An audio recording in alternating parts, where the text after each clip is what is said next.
Welcome to Coffee, Culture, and the Capital with Sophia and Greg. Hello, everyone, and welcome back. We are going to be diving into a huge debate that has been happening at the state capitol about whether or not it should be a felony to purchase 15 and 16-year-olds for sex. Crazy that this is even a debate. We are going to get all into that bill. We're going to talk also about a hearing that had to do with men and women's prisons. We'll break that down for you all and what went down with that bill. And as well, there was recently a hearing where Greg was going to testify, and some things kind of happened during that hearing. So we'll dive into AB 1084 in a bit too and let you guys know about what went down. It's something we haven't seen happen before. But before we get into everything, you are watching this live. Tomorrow, Saturday, May 10th, there is a boy, AB Hernandez, who is competing in the CIF Division III track preliminaries. And he is currently ranked first in 3 different girls events. So he is first in the girls long jump, high jump, and triple jump. So he will be competing tomorrow, and we will be at Yorba Linda High School. This is where this event will be. We will have a press conference at 9:30 in the morning at Yorba Linda High School. So if you can make it out for that, join us there. If not, you can catch that press conference. You're going to be able to watch it on CFC's YouTube and Facebook page. It will be live streamed on my X account. So that's Sophia S. Laurie. So there'll be multiple ways you can watch that press conference. But if you can join us to support the girls, to go cheer them on. Head out to our Instagram page for all the details, all the information. But we want to make sure those girls know that they are supported. And with that, we are also urging CIF, the governing body of high school sports, to make a stand to save girls sports, to comply with Title IX, and to stop saying their hands are tied on this issue. So there is a petition at californiafamily.org. You can sign that petition telling CIF to save girls sports. We launched it just 3 days ago. We already have about 2,500 signatures, which is amazing. So please continue to sign that. Send it around to get people to sign it. That way we can deliver it to CIF and say, look at how many Californians, how many Americans are over what you guys are doing by not defending girls' sports. So that is all tomorrow. Again, head to CFC's Instagram page to get all the details on that. Join us at the event. But with that, Greg, it has been a crazy few weeks at the state capitol. Crazy. Well, this last week was lots of drama. And it was good drama. I mean, it was a good fight. And it was over really something we've been fighting for a long time. Several years ago, Senator Weiner out of San Francisco, in his effort to eventually legalize prostitution, he started with legalizing loitering for prostitution, which means, one of the worst forms of prostitution, the most dangerous forms of prostitution, is that the type that happens in your low-income cities. There's a strip called usually the Blade, where girls are put out there to be bought and sold for their bodies, and guys line up around the block to buy them and then put them back out on the street to do it again. Sometimes these girls are having, sex 20 times a night. You can imagine what that does to you over the years. It's a death sentence. And so that bill had changed, and many cities were helpless in stopping loitering. It's happening right in front of you, but you can't do anything because you can't hear the solicitation happening. That's what loitering bills are for. It doesn't solve the problem. It just helps police to intervene and stop it from happening right out in the open. And so we've been trying to reverse this for several years, unsuccessfully. But this year we had a new member of the legislature. Her name is Maggie Carell, and she is a Democrat, fairly liberal on abortion and other issues, but on human trafficking, this is what she came as a prosecutor. And so this is her life's work, fighting human trafficking. And so she came in and she introduced a bill that did several things. It It was going to reinstitute a fine for loitering for prostitution, but it was only going after the guys who were buying. And so it wasn't focusing on the women who were out there and ticketing them. It was going to focus on the guys who were lining up around the block in their cars looking for somebody to buy. There's some countries that do that. They just focus on the buyer. So that's a positive, right? The other thing it did is it was going to build on a bill that happened last year from Senator Grove that made soliciting, meaning I'm trying to buy and exchange money for sex for minors. Previously, if you solicited sex for a minor, it was a misdemeanor, right? The act of solicitation. Now, if you actually got caught having sex with a minor, of course, there's big penalties. But if you were just soliciting for a minor, you get a slap on the hand, right? A ticket. And so Grove's bill made that a felony, at least on the second try. It was definitely a felony. On the first try, something called a wobbler, meaning the judge could either give you a felony or a misdemeanor, right? So, but it left out the age 16 and 17-year-olds were not included in that protection. So you could still buy a 16 and 17-year-old as and you would only get a misdemeanor unless you prove that these kids were being trafficked, which was really hard to do. Trafficking cases are very difficult to prove. And so so this year in Carell's bill, she put back in there that all minors, you could get a felony no matter who you purchase. If any adult purchases a minor, no matter their age, 18 and under, they're going to get a felony. They call it a wobbler, meaning the first time you get a felony or misdemeanor, the second time you get a felony for sure. So that's what she introduced. And it went to Public Safety Committee, and they said, we are not going to let this bill through with that provision in there, so we're going to strip it out. And so 17 and 16-year-olds were not going to be buying them, was not going to get you a felony. Well, so Carell had no choice but to say, okay, I accept the amendments under protest. But then when the bill, the next day or the next several days, the Republicans demanded on the floor that that protection for 16 and 17-year-olds, it came back. And that's when all the drama happened. Republicans all stood up and just lambasted the Democrats, commending the Carell, who's a Democrat, but the Republicans and this one Democrat were advocating to add this back in. So Carell really, she was very brave to do this because she was actually going against her entire party, all the leadership.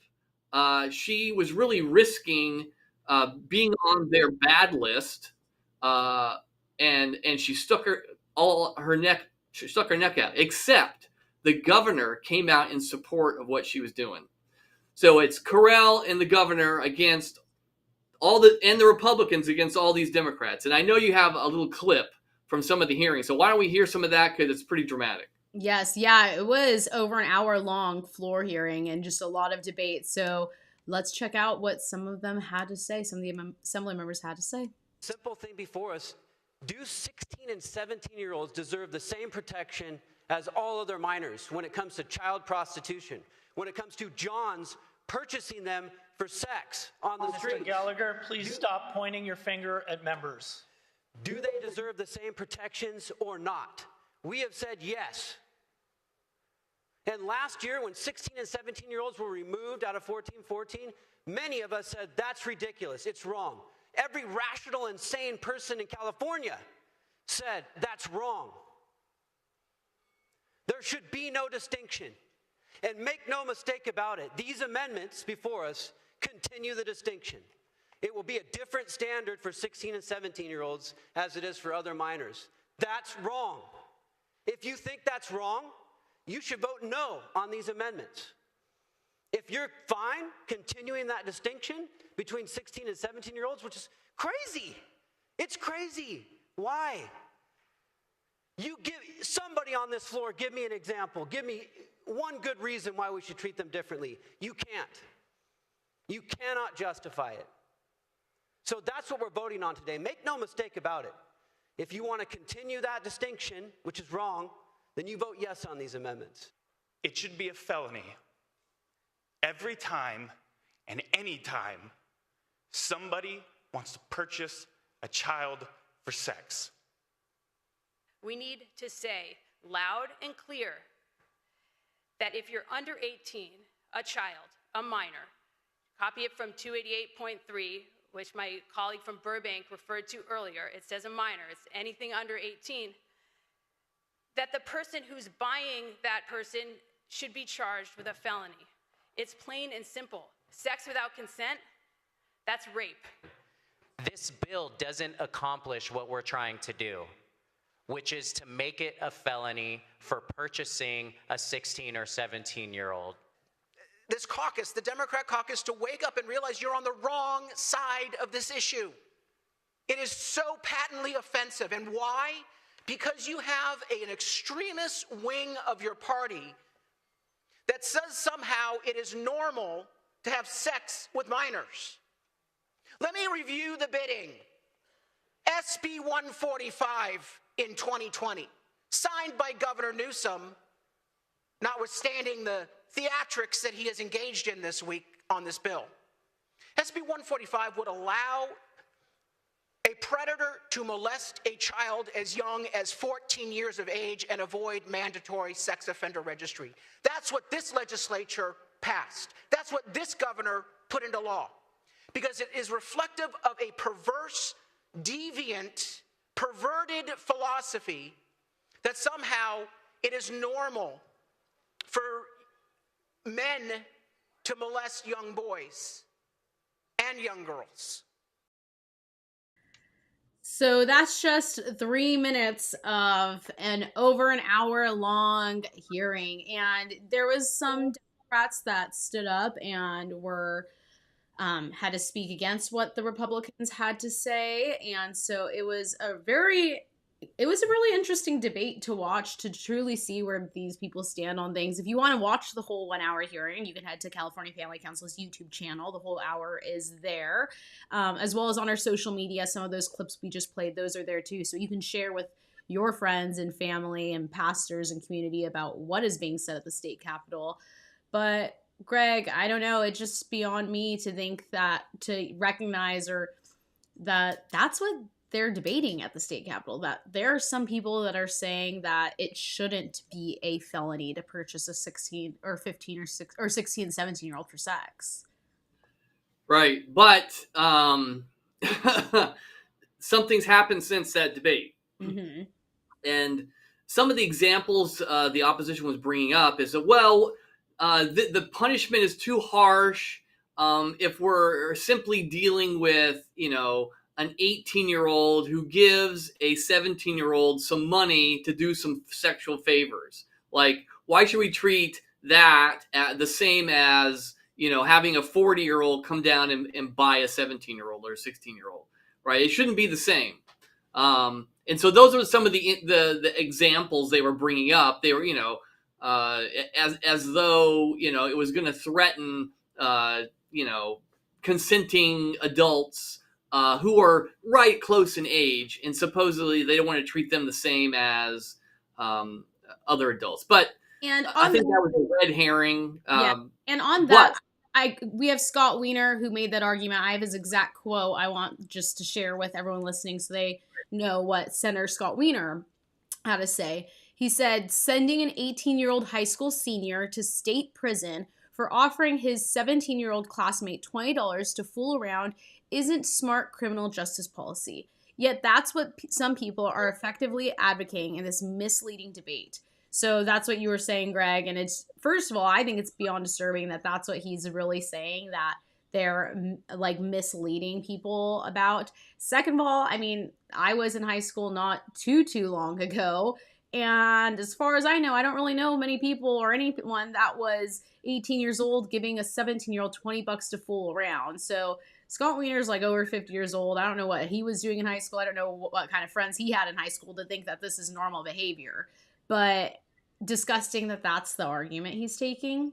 Right. Well, it didn't hold up because, well, first of all, the Democrats started putting out because what you saw on that floor debate, it was the debate over amendments. They were going to go back and give exceptions for 17 and 16-year-olds. And the Republicans say, no, we want the bill to go back to its original form where there's no distinction between minors, right?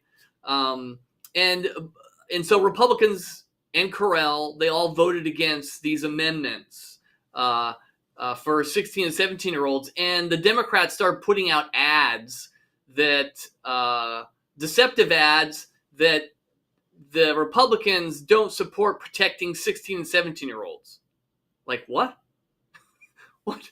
Right? And so a couple ads targeting some Republican legislators went out like that. And then Republicans came back, and the Republican Party put out ads against them. And their ads were a little more effective because within a few days, the Democrats came back and completely changed their minds. And so they amended the bill this week. And they amended it in the Appropriations Committee. And the bill, the new thing, they added one caveat. They still are going to treat 16 and 17-year-olds differently, but only if the person buying them is no more than within 3 years their age. Does that make sense? So if an 18-year-old is buying a 16 or a 17-year-old, a felony won't apply to them. Like a 16-year-old, it would have to be a 20-year-old that is trying to buy them. Then the felony applies. So I think that is the compromise they came up with, and I think the Republicans are going to be fine. We won't charge a felony if the victim and the buyer are within 3 years, because the number of people being bought by people close in age is very rare. It's very low percentages. And so I think they're going to say, fine, we'll give you that little caveat. And so really all these protests, all this Republicans and even Correll holding to their guns, it all worked because the Democrats realized that they were going to be crucified in the press. They could not defend their behavior when everybody saw what they have done. Yeah. And so that's what it took. You had to expose them. And it took a lot of confrontational words and speaking up truth in the press. And they realized they could not defend this to the public. And they realized they were going to be in big trouble. And so they backed down. And now they're saying, this is what we always wanted. Oh, okay. This is what you always wanted. Well, you could have done that in the Public Safety Committee, but you didn't. You had to be arm twisted to make the bill.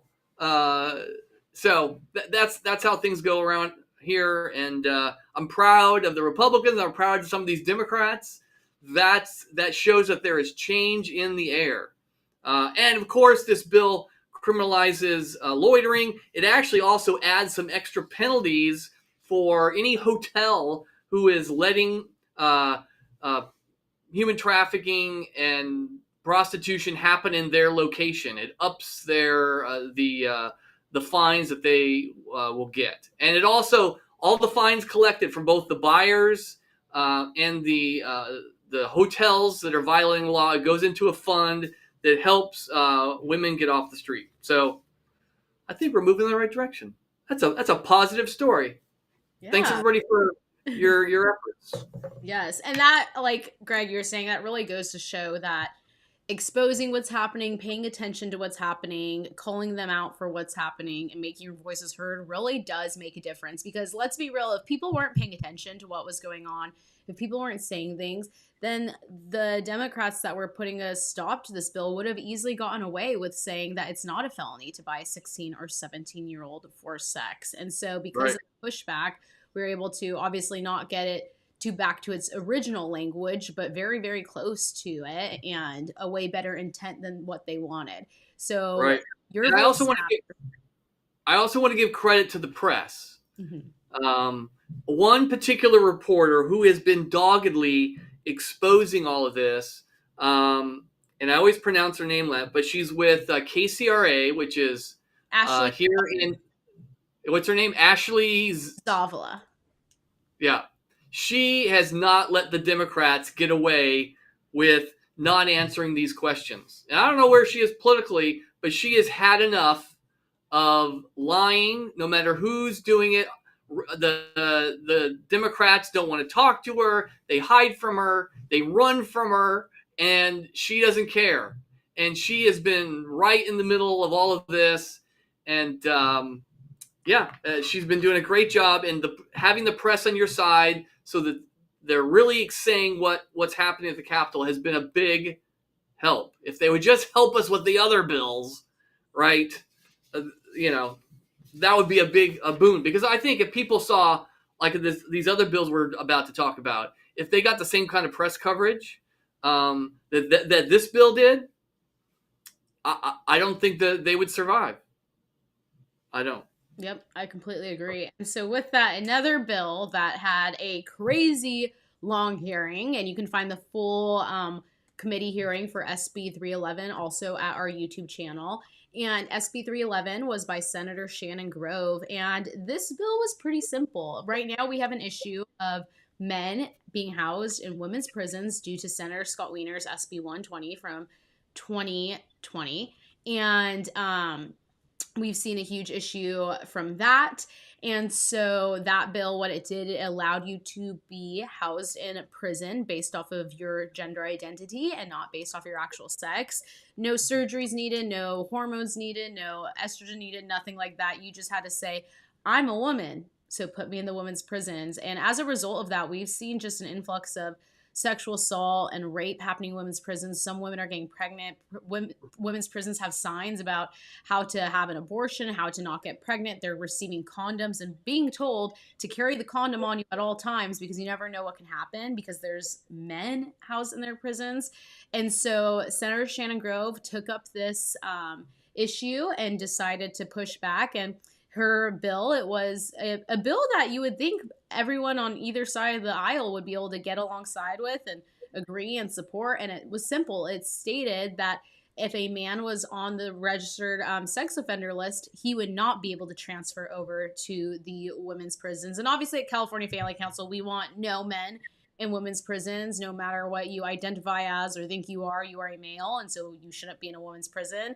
But this bill was a start getting us in that right direction. It was step one of trying to make a change, trying to make a small difference based off of how people vote at the Capitol.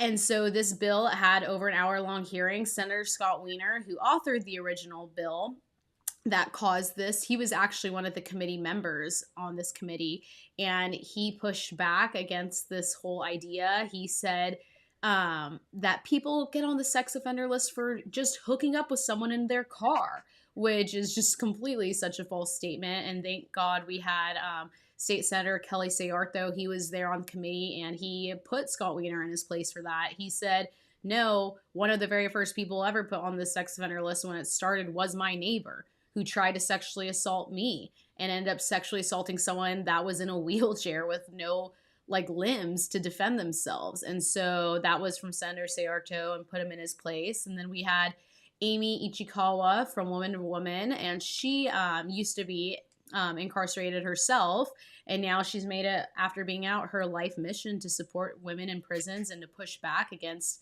this rape, this sexual assault, everything that's happening here. She gets letters daily from women in prisons that are dealing with men in their cells, men in their prisons. She even put on X after the hearing that, as Senator Scott Wiener was saying, this doesn't happen. You guys are making this up. Women aren't being sexually assaulted by men in women's prisons.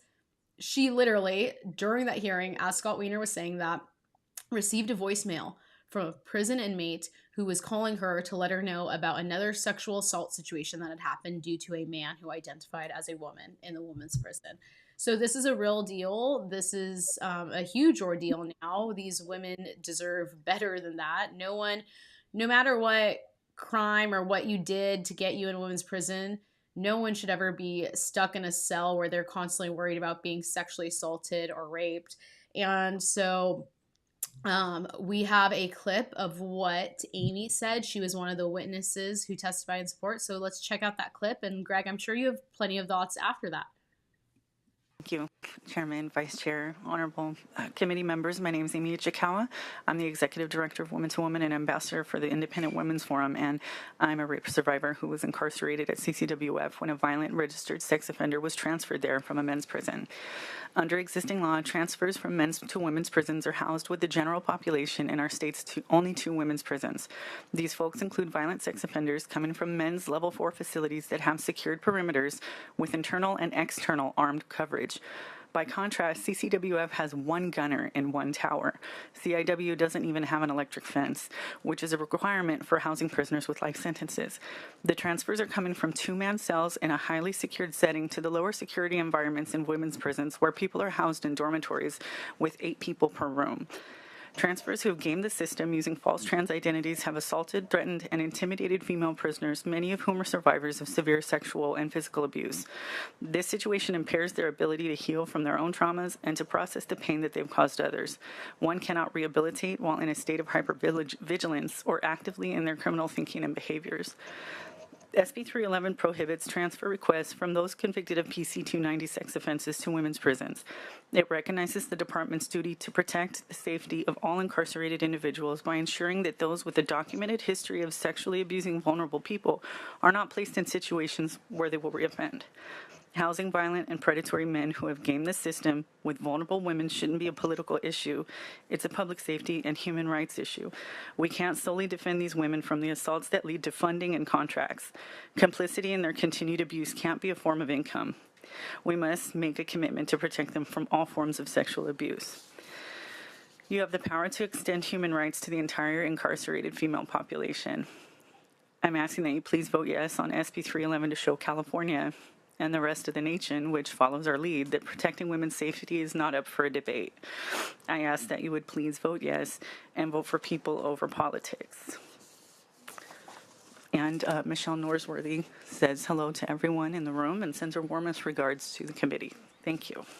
All right, Greg, that was a powerful testimony, and Amy's just doing a phenomenal job, but would love to hear kind of what you think about what's happening here and what happened with this bill after all the testimonies. Right.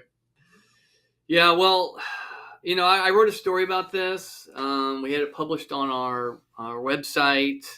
And one of the things that I remember that it was the most tragic is just Senator Grove was holding up a bunch of letters she has received from various women inmates. And she was just saying, these people need a voice, right? No one's speaking up for them in power, right? And so she was going to do it, even though this legislature was ignoring them. It was the first time at the legislature this issue has been publicly brought forward, right? And I just remembered, I'm going to read part of the article that I wrote. It said, Senator Grove opened the hearing with a devastating account. A woman incarcerated at the California Central Women's Facility, which is in Central California, mailed her a condom, along with a letter describing how she had been raped by a biological male inmate who identified as transgender. And then she says, think about it. Why is the state of California paying for condoms in women's prisons? Right? The state isn't just handing out condoms. It's actually instructing women to carry them in the day room, in the shower, into meals, just in case. And imagine you're in that prison and a female, and they hand you a condom. What do you think? What message do you think that sends them? Right? It's like, well, rape is probably going to happen. So before you get raped, ask the rapist to put on a condom. Really? I mean, that is a complete throwing up your hands and saying, I don't care about these women, right? And what does the Bible say about the human beings? Like even human beings in prison, like they're there, they've done something wrong, they're paying a just penalty for something they did, but they are still made in God's image, right? And we are to treat them with dignity, right? They still have rights. We cannot let them be raped. They deserve to be protected. And in the story I wrote, I quoted a verse, Proverbs 31:9, which says, "Open your mouth, judge righteously, defend the rights of the poor and the needy." And that's what the church should be doing, right? Women in prison don't have a lobbyist. They don't have an advocate. They don't have a powerful apparatus to defend their dignity and their rights, right? It's left up to the church. That's the job of the church, right? And we should be defending them and speaking up and not letting these legislators, and they ended up just throwing the bill out, right? I think we had one Republican vote for it, and the rest said no, right? And so they ignored them. But, this can't be the last time we speak about this. The church needs to defend inmates, female inmates, from getting raped either by the men who are pretending to be women or by the male guards. That's also been a big problem. Guards have been raping these vulnerable women, right? It doesn't matter where the treatment's coming from. A country is judged. God's going to judge us based on how we protect the most vulnerable. Well, women in prison are pretty darn vulnerable because no one is there to protect them. No one feels super inclined to say, "Hey, I'm going to protect the inmates," right? That's not nobody typically forms organizations for that purpose. We want to protect the babies or the firefighters or the veterans or the people who do good things. Well, what about the women who have done a bad thing but no one wants to protect them? Well, they're still human beings too, and they don't deserve to be treated as though they're trash. And that goes for men too. We should not let our prisons just devolve into,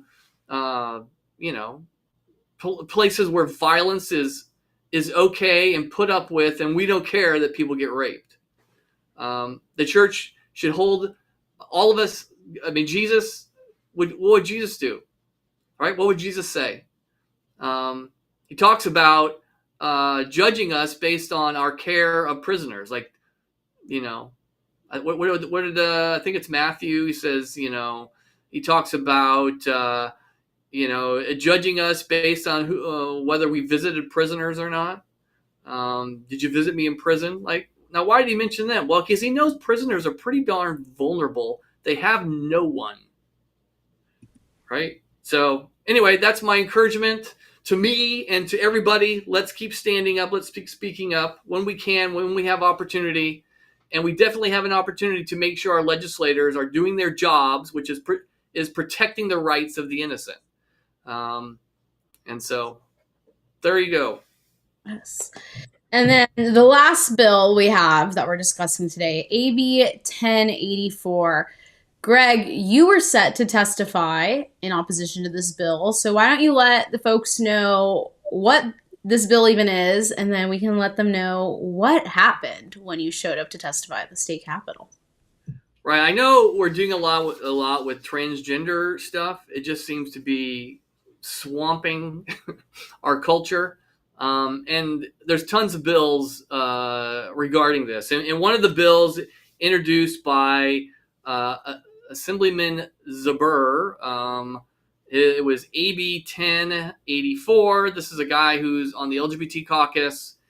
And he wants to make sure to streamline the process to change your name and gender on your birth certificates.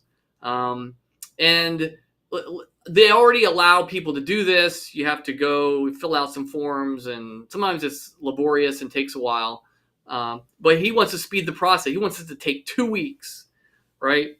But I noticed before the bill was having a hearing that there was this provision that I missed. And currently, if somebody wants to change their name and you're a minor, you want to change your name or your gender identity, your gender marker on your documents, because here in California, you can, based on your own decision, decide whether you're a male, female, or non-binary, and you can have that added to your birth certificate. But a minor can't do that without both parents signing on. Until now, if this bill passes, and it's already passed its first committee, you cannot, parents can object, but they can only object for good cause. And this bill lays out that a good cause does not include that you don't think your child actually has changed their gender.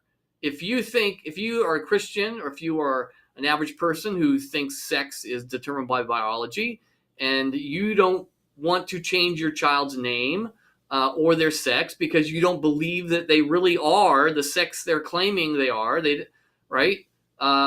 That's no longer an excuse. You can't make that objection.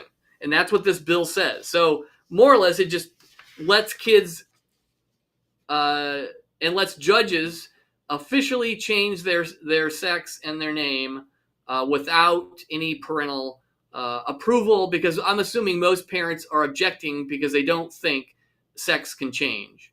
And they think the kid should wait, or they're not on board with the new identity that they've picked for themselves. So this bill is very concerning. It's a huge threat to parental rights. Folks, you need to contact your assembly member, AB 1084.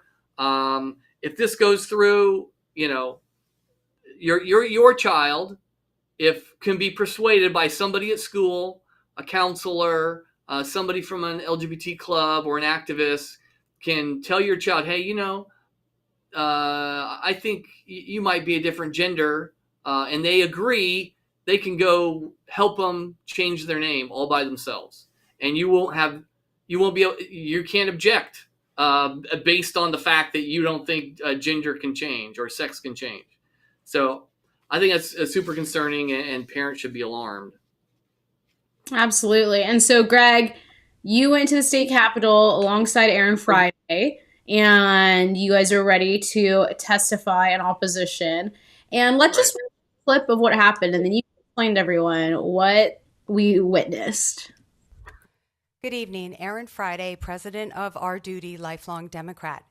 AB 1084 perpetuates the lie that any... Are you from PERC? Am I from PERC? No, I'm from Our Duty. Okay. You have not registered opposition on this bill, therefore we cannot testify. Are you from PERC? According to the rules, which I read, there's no requirement that one needs to register for opposition. Can you point that to? I was very clear, and the rules that the Health Committee adopted indicated that we needed to have registered opposition offering witness testimony, and I reiterated that at the beginning of this hearing, and those are the rules of this committee. Are they on your website? Because I did not see them on They your are website. on the website. Okay, Thank so you. we don't hear from the public.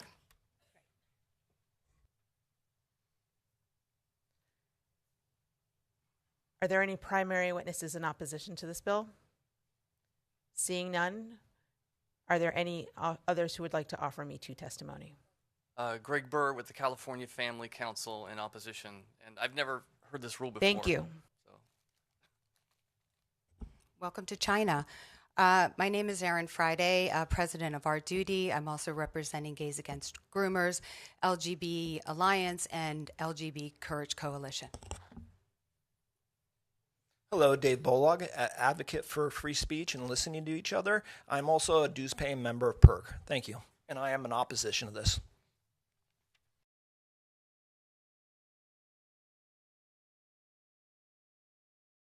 So there you go.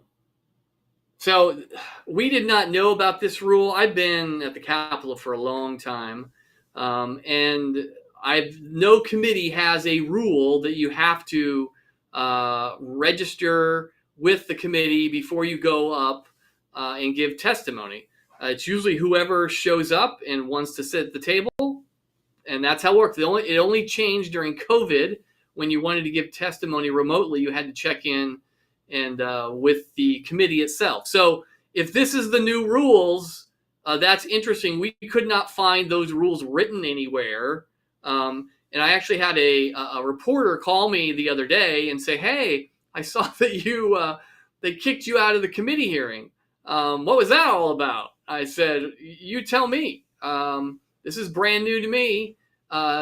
So we'll see. I mean, they're claiming that, and I did see she stopped somebody else from testifying because they had not registered their opposition. And by register, I'm assuming she means send in a letter of opposition.